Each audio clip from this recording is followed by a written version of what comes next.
Après avoir enregistré un chiffre record de 13 millions de tonnes au premier semestre de l'année 2016, le port autonome de Lomé au Togo se retrouve avec 5 300 000 tonnes de conteneurs manipulés sur la même période de janvier à avril 2017.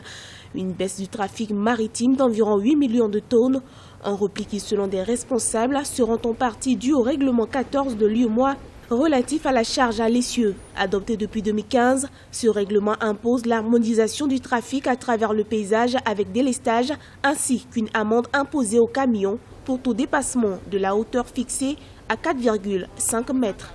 Ce règlement 14, c'est pour le bien du pays, c'est pour le bien des transporteurs. Mais ils pensent que c'est en surchargeant leurs camions qu'ils gagneront plus. Et cela nous a vraiment pénalisés.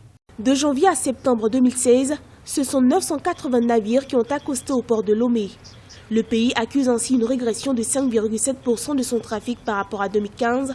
La quantité des produits agricoles exportés était aussi en recul de 47,2% sur la même période.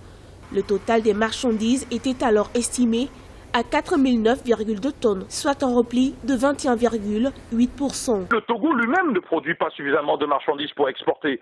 Parce que là aussi, les marchandises qui sont produites dans le pays, il faut bien les amener au port pour les exporter.